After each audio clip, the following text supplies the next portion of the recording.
ہمیشہ کی خوشی دینے کے لیے جو مہمان خانہ بنایا ہے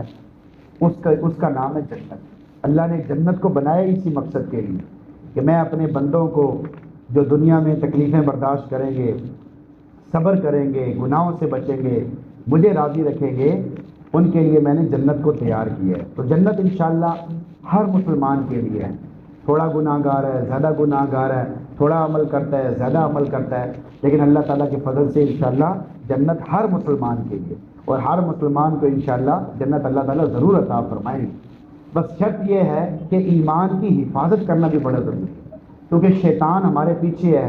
نفس ہمارے پیچھے ہے، شیطان بھی پیچھے ہے، نفس بھی پیچھے ہے، اور ان دونوں کی پوری کوشش ہے کہ کسی طریقے سے یہ کافر ہو جائے۔ ابھی آگے اس میں آ رہا ہے کہ شیطان زور لگاتا رہتا ہے آدمی کے اوپر کہ تجھے پریشان ہونے کی ضرورت نہیں ہے، میں بھی تیرے جیسا ہی ہوں۔ جیسے ہی جو ہے نا بندہ کفر کر لیتا ہے نا، شیطان کہتا ہے بس ٹھیک ہے، تیرا راستہ ہو رہا ہے، میرا راستہ ہو رہا ہے، میں تو اللہ کے عذاب سے ڈرتا ہوں۔ یعنی آگے اس میں آ رہا ہے، آگے ایک صورت ہے اس میں کہیں آ رہا ہے۔ تو بہرحال اللہ تعالیٰ نے مہمان خانہ بنایا ہے اور اس کا نام ہے جنت۔ اس کی تفصیل اللہ نے قرآن پاک میں جگہ جگہ پہ بیان فرمائی ہے۔ پہلے اللہ تعالیٰ سورہ رحمان میں فرما رہے ہیں کل من علیہا فان، ہر چیز کو میں نے فنا کرنا ہے، ہر چیز کو میں نے ختم کرنا ہے، تمام کی تمام مخلوقات کو ختم کرنا ہے۔ وَيَبْقَى وَجْهُ رَبِّكَ ذُو الْجَلَالِ وَالْإِكْرَامِ، تیرے رب کا چہرہ باقی رہے گا جو جلال والا ہے اور اکرام والا ہے۔ فَبِأَيِّ آلَاءِ رَبِّكُمَا تُكَذِّبَانِ، تم اپنے رب کی کس کس نعمت کو جھٹلاؤ گے۔ يَسْأَلُهُ مَن فِي السَّمَاوَاتِ وَالْأَرْضِ، ساری دنیا میں جتنی مخلوقات ہیں اللہ سے سوال کرتی ہیں، اللہ سے سوال کرتی ہیں۔ كُلَّ يَوْمٍ هُوَ فِي شَأْنٍ، ہر روز اللہ تعالیٰ ایک نئی شان میں ہوتے ہیں، لوگوں کو عطا کرتے چلے جا رہے ہیں، دیتے چلے جا رہے ہیں۔ ابراہیم علیہ السلام کھانا نہیں کھاتے تھے جب تک کوئی بندہ ساتھ نہ ہو، تو ایک بندہ سامنے سے آ رہا تھا، ابراہیم علیہ السلام کھانا کھانے لگے، کہا بھائی آ جاؤ کھانا کھا لو۔ وہ تو بڑا خوش ہوا، وہ بھوکا تھا، وہ آ کے بیٹھ گیا۔ اب ابراہیم علیہ السلام نے کہا بسم اللہ پڑھ، انہوں نے کہا میں نہیں بسم اللہ پڑھتا، میں کس لیے بسم اللہ پڑھوں۔ تو ابراہیم علیہ السلام نے کہا چلو اٹھ نکل ادھر سے۔ تو اللہ تعالیٰ نے وحی فرمائی کہ ابراہیم مجھے تو یہ مانتا بھی نہیں ہے، جانتا بھی نہیں ہے، پہچانتا بھی نہیں ہے، میں تو اس کو اتنے عرصے سے روزی دے رہا ہوں، کھلا رہا ہوں، پلا رہا ہوں، تو نے اس کو ایک دفعہ بسم اللہ نہ پڑھنے تو اٹھا کے بھگا دیا، میں تو اس سے اتنا پیار کرتا ہوں۔ ابراہیم علیہ السلام کو بڑی وہ فکر، اس کے پیچھے گئے، اس کو ڈھونڈا، اس کی منتیں کی، اس نے کہا نہیں بھائی میں نہیں آتا، کہا بھائی آ جاؤ آ جاؤ، اس کو زبردستی بٹھایا، کھلایا پھلایا، پھر اس کو بتایا کہ میں اللہ کا نبی ہوں، مجھے اللہ تعالیٰ نے یہ وحی فرمائی ہے، اس لیے وہ مسلمان ہو گیا۔ کہا اللہ میرے سے اتنا پیار کرتا ہے، میں تو اللہ کو جانتا ہی نہیں ہوں، وہ میرے سے اتنا پیار کرتا ہے، وہ اس بات پہ مسلمان ہو گیا۔ تو اللہ ہر ایک کو عطا کرتا چلا جا رہا ہے۔ آگے اللہ تعالیٰ فرما رہے ہیں سَنَفْرُغُ لَكُمْ أَيُّهَ الثَّقَلَانِ، میں اپنے آپ کو فارغ کروں گا تمہارے لیے۔ کوئی بڑا ہوتا ہے نا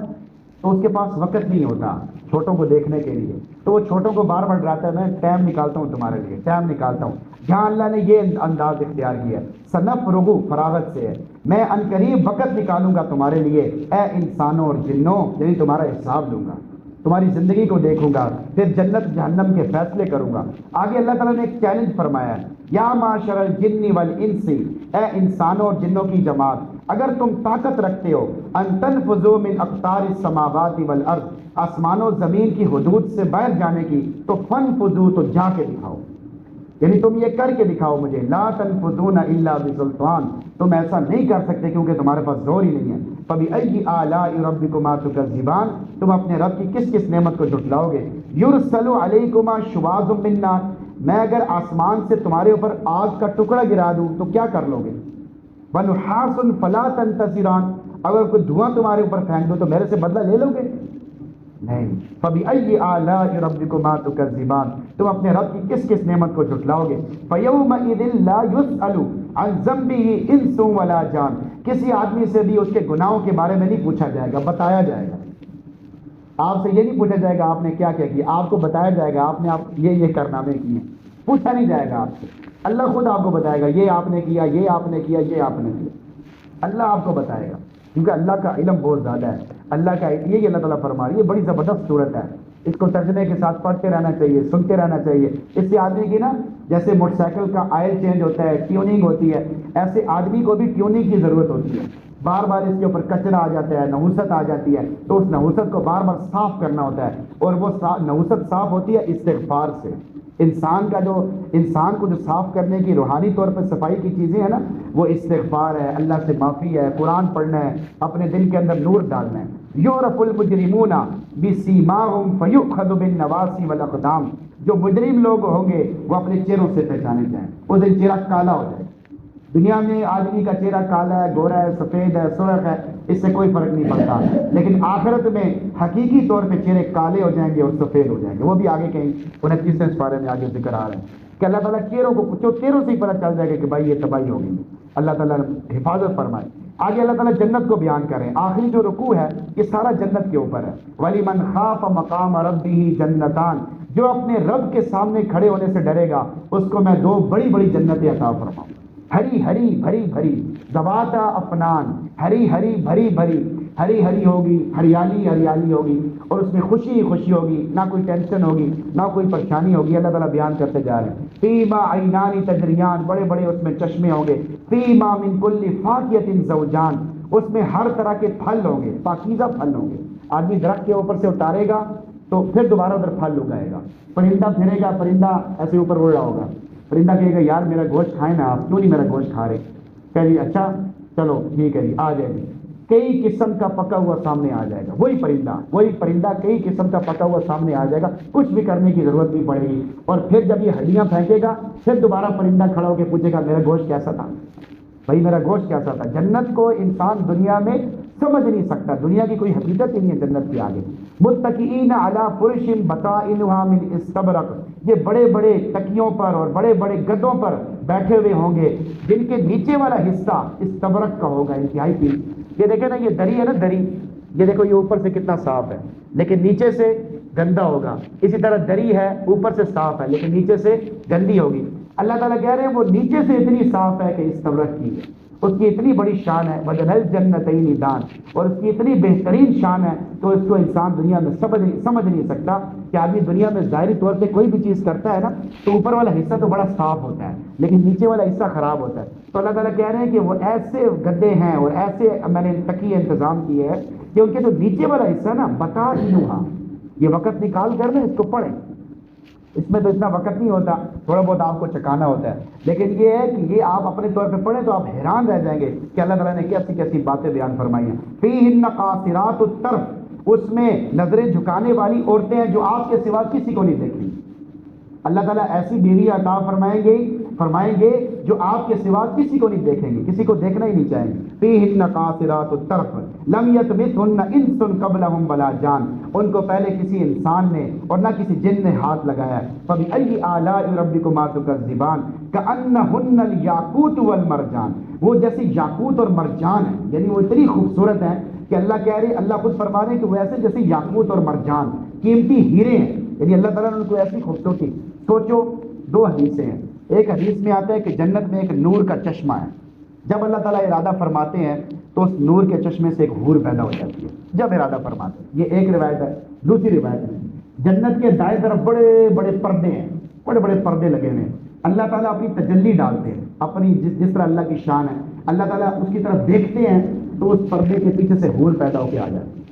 ایسی بہترین حوریں اللہ تعالیٰ نے میرے اور آپ کے لیے، انسانوں کے لیے، مسلمانوں کے لیے تیار کر رکھی ہیں، بس دنیا میں صبر کرنا ہے، دنیا میں اپنے آپ کو بچانا ہے۔ حور مقصورات فی الخیام، وہ ایسی حوریں ہیں جو خیموں میں ہی ٹھہری ہوئی ہیں۔ لم یطمثہن انس قبلہم ولا جان، انسانوں سے کسی نے بھی اس کو پہلے ہاتھ نہیں لگایا، نہ کسی جن نے ان کو ہاتھ لگایا۔ پھر آخر میں اللہ نے کہا تیرے رب کا نام ہی بابرکت ہے، تبارک اسم ربک ذی الجلال والاکرام، تیرے رب کا نام ہی بابرکت ہے، جلال والا ہے، کمال والا ہے، اور اس کی کوئی انتہا نہیں ہے۔ بس تو یہی سمجھ لے کہ تو اللہ کے نام کو پکڑ لے گا تو اللہ تک پہنچ جائے گا۔ وَمَن يَعْتَصِم بِاللَّهِ، جو اللہ کی ذات کو مضبوط پکڑے گا، یعنی اللہ کے دین کو مضبوط پکڑے گا، فقد ہدی الی صراط مستقیم، تو اس کو صراط مستقیم پہ چلنے کی ضرورت نہیں پڑے گی، اللہ خود اسے صراط مستقیم کی طرف چلائے گا۔ اچھا اب ہمیں تو نہیں پتا، ہمیں آخری وقت کا نہیں پتا کہ ہمیں آخری وقت میں کلمہ ملے گا کہ نہیں ملے گا، لیکن اللہ تعالیٰ کو بھی پتا ہے، فرشتوں کو بھی پتا ہے اور حوروں کو بھی پتا ہے۔ اب مجھے اور آپ کو جس کو پتا تو نہیں ہے، دنیا میں کوئی بتا نہیں سکتا، لیکن حدیث کا مفہوم ہے کہ جب دنیا کی عورت خاوند کو تنگ کرتی ہے، دنیا کی عورت خاوند کو تنگ کرتی ہے، خاوند کو پریشان کرتی ہے، تو وہ جو حور ہوتی ہے وہ کہتی ہے او نکمی، او کچھ الفاظ ہیں ان کا وقت نہیں ہے ان کو بیان کرنے کا، او نکمی تو اس کو کیوں پریشان کر رہی ہے، یہ تیرے پاس تو چند دن کا مہمان ہے، پھر یہ ہمارے پاس آئے گا، ہمارے پاس رہے گا، تو اس کو پریشان نہ کر، اس کو تکلیف نہ پہنچا، یہ میرا ہے، اللہ نے اس کو ہمارا بنایا ہے۔ اور یعنی پھر لیکن یہ ہے کہ جو دنیا کی عورت ہے وہ حوروں سے بھی کئی گنا زیادہ خوبصورت ہو، حتیٰ کہ حور جو ہے نا وہ اس کو دیکھ کے یعنی شرما جائیں گے کہ بھائی یہ اتنی خوبصورت کہاں سے آ گئی،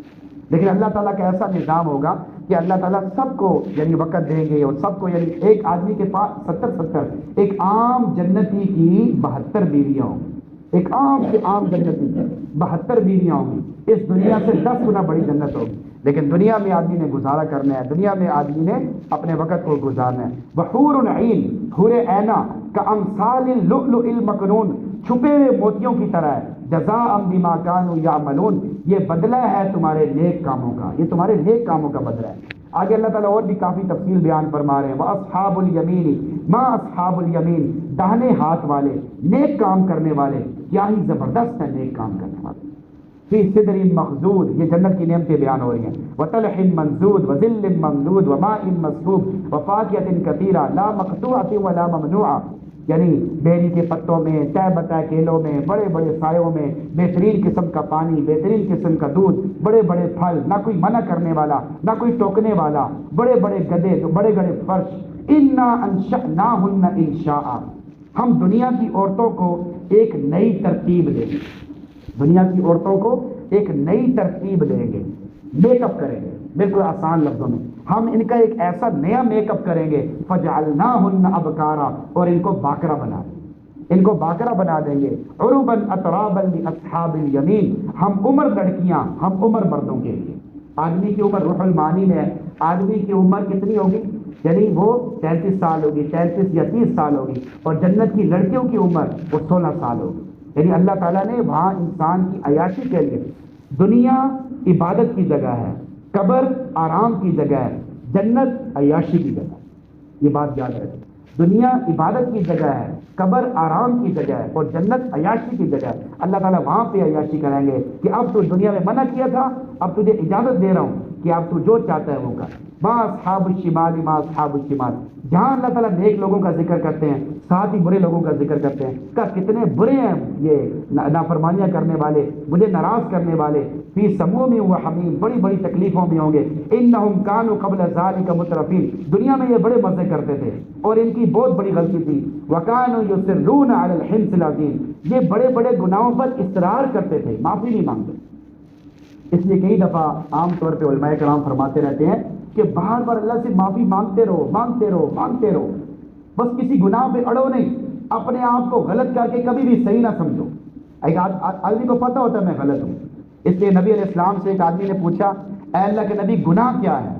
نبی علیہ السلام نے فرمایا ما حاک فی صدری، جو تیرے دل میں کھٹکے وہ گناہ ہے، جو تیرے دل میں کھٹکے وہ گناہ ہے۔ اب تو دیکھ لے تیرے دل میں کیا کیا کھٹکتا ہے، تو انسان کا دل ایک دفعہ آدمی کو ضرور بتاتا ہے کہ یہ غلط ہے۔ ایک اور صحابی نے کوئی مسئلہ پوچھا، آپ علیہ السلام نے فرمایا استفت قلبک فإن قلبک خیر المفتی، تو اپنے دل سے پوچھ، تیرا دل بہترین مفتی ہے، تیرا دل سب سے بڑا فتویٰ دینے والا ہے کہ یہ صحیح ہے یا غلط ہے یا کیا ہے۔ تو آگے اللہ تعالیٰ اپنی شان کو بیان فرما رہے ہیں کہ پانی تم نکالتے ہو زمین سے یا میں تمہیں نکال کے دیتا ہوں، اگر میں زمین سے پانی ختم کر دوں تو کیا کر لو گے؟ یہ لو نشاء جعلناہ اجاجا، اگر میں پانی کو ختم ہی کر دوں یا نیچے کر دوں، پانی کو نیچے کر دوں، اب پانی ہے ہی نہیں، پانی ختم ہوتا جا رہا ہے، دن بدن قلت ہوتی جا رہی ہے ہر جگہ سے، تو اللہ تعالیٰ کہتے ہیں اگر میں پانی کو ختم کر دوں تو کیا کر لو گے؟ اگر میں کھیتی کو نہ اگاؤں تو پھر کون کرے گا؟ انتم تزرعونہ ام نحن الزارعون، کیا تم کھیتی کرتے ہو یا ہم کھیتی اگاتے ہیں؟ تو اللہ تعالیٰ یہ سوالیہ انداز میں جواب دے رہے ہیں، میری اور آپ کی تربیت کر رہے ہیں۔ آگے اللہ تعالیٰ نے 3 گروپ بیان فرمائے ہیں، پہلے جو 100 نمبروں والے ہیں، 100 میں سے 102 نمبر والے ہیں، یعنی زیادہ اچھے لوگ ہیں، وہ کون ہیں؟ فَأَمَّا إِن كَانَ مِنَ الْمُقَرَّبِينَ، یہ مقرب لوگ ہیں، مقرب لوگ ہیں، ہر وقت اللہ کی مرضی کو دیکھتے ہیں، اللہ کی ناراضگی سے بچتے ہیں، اللہ کی نافرمانی نہیں کرتے۔ فَرَوْحٌ، دنیا میں بھی ان کے چہروں پہ تازگی ہوگی، سکون ہوگا، جس سے ملیں گے، لوگوں کے سکون کا سبب بنیں گے۔ ریحان قبر میں بھی سکون سے بیٹھے ہوں گے، قبر میں بھی ان کو کوئی تکلیف نہیں ہوگی، کوئی بچھو، کوئی نیولا، کوئی چیز نہیں آئے گی۔ وجنت نعیم، اور آخرت میں ہمیشہ ہمیشہ کے لیے مزے۔ آگے اللہ تعالیٰ نے دوسری قسم کا طبقہ بیان کیا ہے، وہ اس میں ہم سب آتے ہیں۔ وَأَمَّا إِن كَانَ مِنْ أَصْحَابِ الْيَمِينِ، کچھ لوگ دائیں طرف والے ہیں، کبھی نیک کام کرتے ہیں، کبھی غلط کام کر لیتے ہیں، کبھی اچھے کام کرتے ہیں تو اللہ کا شکر ادا کر لیتے ہیں، کبھی برا کام ہو جاتا ہے تو فوراً معافی مانگ لیتے ہیں، مجھے زیادہ دیر ناراض نہیں چھوڑتے، مجھے زیادہ دیر ناراض نہیں چھوڑتے۔ فَسَلَامٌ لَّكَ مِنْ أَصْحَابِ الْيَمِينِ، ان کے لیے بھی سلامتی ہے کیونکہ یہ دائیں طرف والوں میں سے ہیں، تو ہم کم از کم اسی میں سے بن جائیں۔ جو تیسرا طبقہ ہے وہ فیل ہے۔ اللہ تعالیٰ فرما رہے ہیں کہ یہ مجھے ناراض کرتے ہیں، نافرمانی ہو جاتی ہے، لیکن مجھے زیادہ دیر ناراض نہیں چھوڑتے، بس فوراً معافی مانگ لیتے ہیں۔ صبح گناہ ہوتا ہے تو شام کو معافی مانگ لیتے ہیں، شام کو گناہ ہوتا ہے تو صبح معافی مانگ لیتے ہیں۔ جب حدیث میں آتا ہے جب آدمی سے گناہ ہوتا ہے تو یہ فرشتہ لکھنے لگتا ہے، تو یہ دائیں طرف والا فرشتہ یہ اس کا امیر ہے، یہ اس کو کہتا ہے نہیں نہیں ابھی صبر کر جاؤ، شاید یہ توبہ کر لے۔ 5 یا 6 گھنٹے وہ اس کا انتظار کرتا ہے کہ یہ توبہ کر لے، شاید توبہ کر لے۔ اگر وہ توبہ کر لے تو پھر یہ فرشتہ لکھتا ہی نہیں، اللہ تعالیٰ اس کو مٹا دیتے ہیں، لکھتے ہی نہیں ہیں۔ تو اللہ تعالیٰ کا بڑا عجیب نظام ہے۔ آگے اللہ تعالیٰ فرما رہے ہیں وَأَمَّا إِن كَانَ مِنَ الْمُكَذِّبِينَ الضَّالِينَ، بہرحال کچھ لوگ ایسے ہیں جو میرے دین کو جھوٹا کہتے ہیں اور گمراہ ہیں، کچھ جھٹلانے والے ہیں جو یہودی ہیں، ان کو اندر سے سارا پتہ ہے لیکن یہ جھٹلانے والے ہیں، یہ یہودی ہیں۔ ضالین یہ عیسائی ہیں، گمراہ ہیں، پتہ ان کو پتہ ہی نہیں ہے بیچاروں کو، یہ وہ یعنی ایک غلط فہمی میں پڑے ہوئے ہیں کہ عیسیٰ علیہ السلام کو نعوذ باللہ پھانسی ہو گئی تھی، حالانکہ قرآن 36 پارے میں بتا چکا ہے بل رفعہ اللہ الیہ، اللہ تعالیٰ نے عیسیٰ علیہ السلام کو اوپر اٹھا لیا، ان کو کوئی پھانسی نہیں ہوئی۔ تو یعنی ان کا ایک مذہب ایک یعنی عجیب کشمکش میں یہ پھنسے ہوئے ہیں، ان کو کوئی سمجھ نہیں آ رہی، لیکن یہودی یہ جان بوجھ کے کر رہے ہیں، اس لیے کہتے ہیں یہودی زیادہ خطرناک ہیں، عیسائی اتنے خطرناک نہیں ہیں۔ اس کی وجہ بھی اللہ تعالیٰ نے کسی جگہ پہ بیان فرمائی ہے ذالک بأن منہم قسیسین ورہبان وانہم لا یستکبرون، اس لیے کہ ان میں بہت سارے نیک ہیں اور بہت سارے ان کی طبیعت میں عاجزی ان کے ساری ہے اور وہ تکبر نہیں کرتے ہیں، اس وجہ سے یہ ان سے بہتر ہے۔ ورنہ یہودی زیادہ خطرناک ہے، کیونکہ یہودی ایک بچی جا رہی تھی اور اب یہودی نے اس کو اٹھا کے اس کا سر اٹھا کے پتھر کے ساتھ مارا۔ بھائی تیرا اس سے کیا کام کیا کیا اس بچی نے تیرا، لیکن اس بچی کو اٹھا کے اتنی دشمنی ان کے اندر، اس بچی کا سر اٹھا کے اس پتھر کے ساتھ مار دیا۔ پھر آپ صلی اللہ علیہ وسلم نے اس یہودی کو پکڑوایا اور پھر اسی یہودی کو پکڑوا کے اسی کے اوپر مارا، اسی یعنی پتھر کے اوپر مروایا، بدلے میں اس کو قتل کرا دیا۔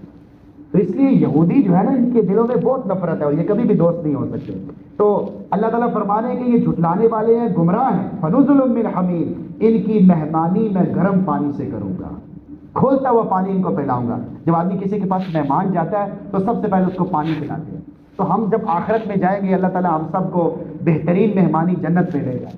ورنہ اللہ تعالیٰ نے اس کو بھی مہمانی کہا ہے، یہ جہنم کوئی مہمانی نہیں ہے، لیکن اللہ تعالیٰ نے کئی جگہ پہ کہا ہے میں تمہاری مہمان نوازی کروں گا۔ اب مہمان نوازی اللہ تعالیٰ غصے سے کہہ رہے ہیں کہ میں تمہیں یہ سیدھا کروں گا۔ فنزل من حمیم، تمہاری مہمانی ہے کھولتے ہوئے پانی سے، تمہاری مہمانی ہے الٹے منہ جہنم میں گرانے سے، وتصلیۃ الجحیم۔ آگے اللہ تعالیٰ نے فرمایا ان ھذا لہو حق الیقین، یہ پکی ٹھکی سچی باتیں ہیں۔ یا اللہ ہم کیا کریں؟ تو اللہ نے کہا آپ لوگوں نے ایک کام کا ضرور اہتمام کرنا ہے، فسبح باسم ربک العظیم، اپنے رب کی تعریف کرتے رہنا ہے، کرتے رہنا ہے، کرتے رہنا ہے، صبح شام کی دعاؤں کا اہتمام کرتے رہنا ہے، نماز پڑھتے رہنا ہے، قرآن پڑھتے رہنا ہے، بچوں کو سمجھاتے رہنا ہے، گھر والوں کو بھی سمجھاتے رہنا ہے، لوگوں کو بھی فکر کرتے رہنا ہے۔ تو اس سے اللہ تعالیٰ آپ کو توفیق عطا فرماتے چلیں گے۔ سب سے پہلے آدمی کے دل میں اللہ کی بڑائی آتی ہے، پھر اللہ کی رحمت آتی ہے، اس رحمت کی برکت سے آدمی کو دین کے کاموں کی توفیق ملتی ہے۔ آگے اللہ تعالیٰ ایک اور بات بیان فرما رہے ہیں، کتب اللہ، اللہ نے ایک فیصلہ کیا ہے، لأغلبن انا، میں ہمیشہ غالب رہوں گا۔ اللہ نے ایک فیصلہ کیا ہے کہ میں ہمیشہ غالب رہوں گا، ورسلی، اور میرے رسول بھی ہمیشہ غالب رہیں گے۔ ان اللہ قوی عزیز، بے شک اللہ بڑی طاقت والا ہے، بڑی قدرت والا ہے۔ جو لوگ اللہ اور اس کے رسول سے دشمنی کرتے ہیں وہ ہمیشہ ہمیشہ کی ذلت میں پھنسے ہوئے ہیں، دنیا میں بھی پریشان حال پھر رہے ہیں، کوئی پتہ ہی نہیں۔ دیکھیں آدمی خودکشی کیوں کرتا ہے،